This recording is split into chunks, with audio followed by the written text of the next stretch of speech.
Welcome in today's video. In this video you will see a special guest. He is one of the subscribers that left very useful comments. It turns out he sometimes works in Sweden, so we decided to meet up and work on the Tatra together during his weekend break.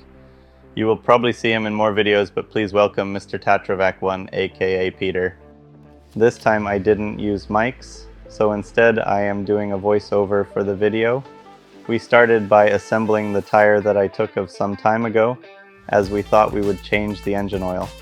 To change the engine oil, it is best if the oil is a bit warm, so we thought we would put the tire on and drive the truck a bit to warm the engine. Later in the video, I will explain why we did not do that yet. Here you can see us putting on the brake drum. The brake drum had to be pushed a bit, so we decided to use part of the rim for it. We put the brake drum on, then the part of the rim, and tightened 4 bolts to push the brake drum into place. Before we put the tire on, we checked the oil in the gearbox, the mechanism that transfers the power to the main tube and all the differentials. The oil did not have any water in it. That means that there is no water leaking into the oil and components even after it has stood for a long time. I also want to welcome all the new subscribers to the channel. I am renovating this Tatra 815 from 1986 and turning it into an overlanding truck.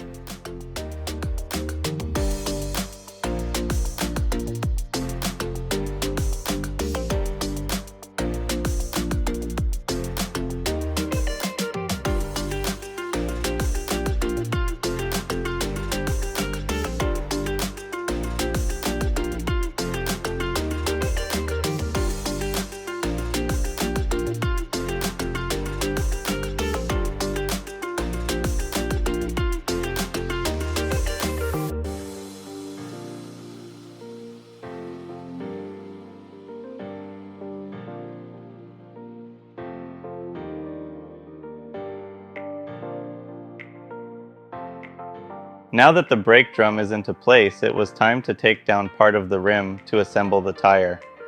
We removed the 4 bolts and lifted part of the rim off and away. During the process, we made sure to use a lot of mech oil, which is very good at lubricating. We also adjusted the brake. As shown in a previous video, you can loosen and tighten the brake.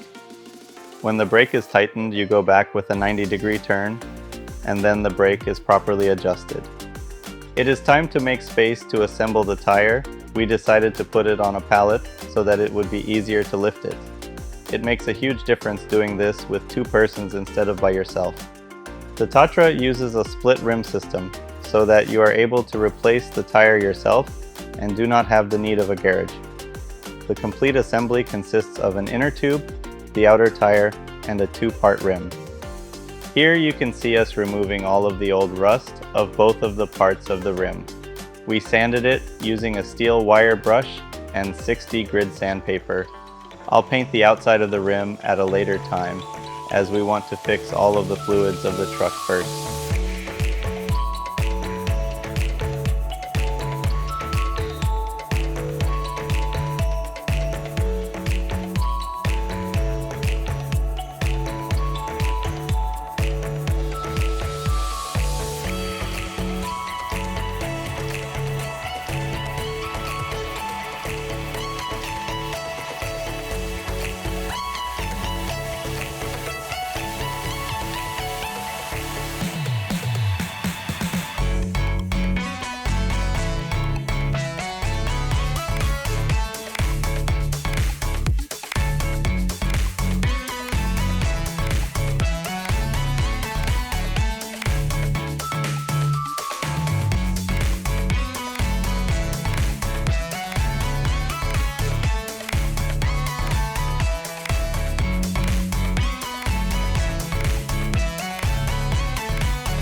I am removing the last of the clay from between the rim, and Peter is using some grease to protect the metal from rusting again. It also helps a lot with the tire sticking to the rim. This will make it easier to take it apart when needed.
I also greased up my part of the rim and used some mech oil to prevent rust buildup on the part where I removed the dirt. Now it is time to assemble the tire. First, the inner tube will need to be tightened. Then we can push the inner tube into the tire and put the tire onto the rim.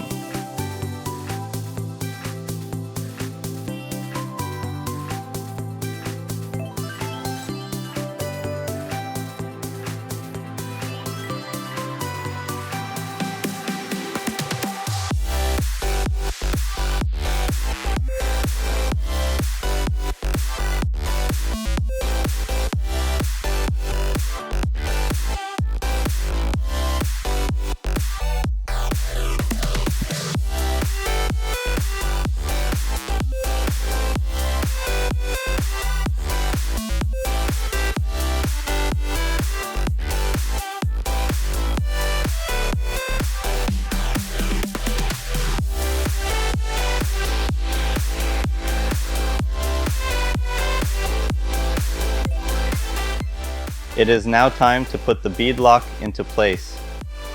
On the Tatra, there is a thick rubber ring inside of the tire that will push the tire against the rim.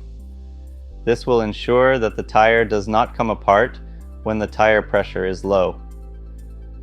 I think this saved me on my journey to the garage, as then the tire was completely flat and I could still drive it. I also understood that there are two metal U-shaped things that can be screwed together to lift a tire from the road when you get a flat.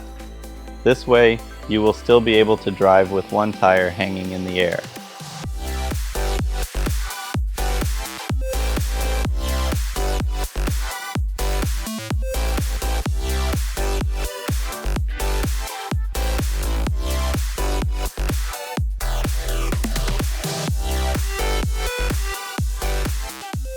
It is time to assemble it all together.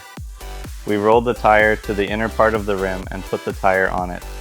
We had to keep the air valve in mind, as there is a special orientation so that it will fit inside of the rim.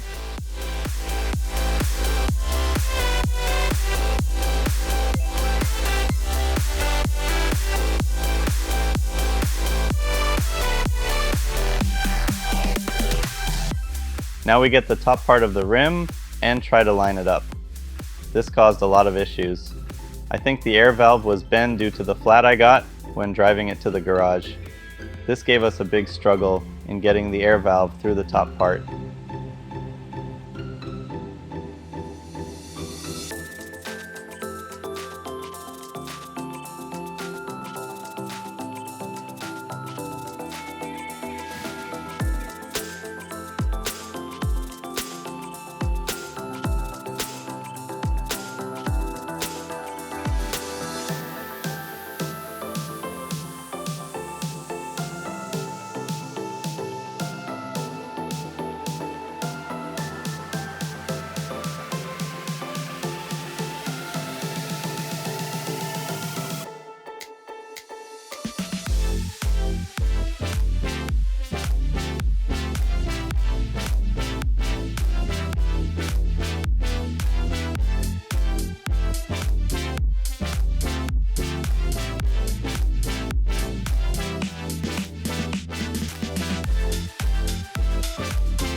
We tried lifting up the tire, first from the side of the air valve, then from the other side.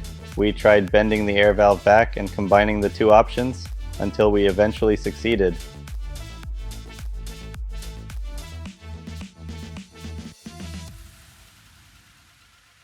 The final step in assembling the tire is adding all of the nuts to the threads and bolting the two sides of the rim together.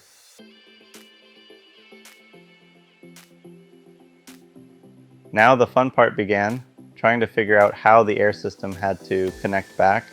It seemed that the rubber rings did not hold up and that the old tire had a wrong connector for the air system. It had a diesel connector instead of an air connector. This caused the O-rings to never really tighten onto the tubes. For the future, I will use a different system for this, as the system of Tatra seems to be very error prone. Now we are putting the tire back onto the truck. We had to rotate the tire a bit so that the air valve aligns with the air supply.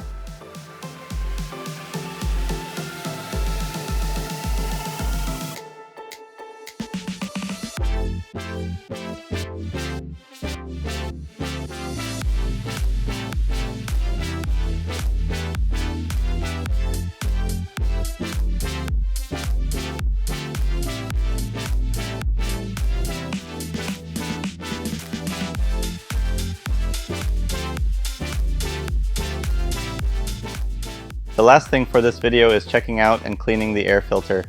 We removed the cover and took it out. We also checked the hydraulic fluid level. The Tatra uses the hydraulic fluid for steering and to tilt the cab. The hydraulic fluid level looked very good. We did not need to add any fluid. I used compressed air to get rid of all of the dirt from the air filter.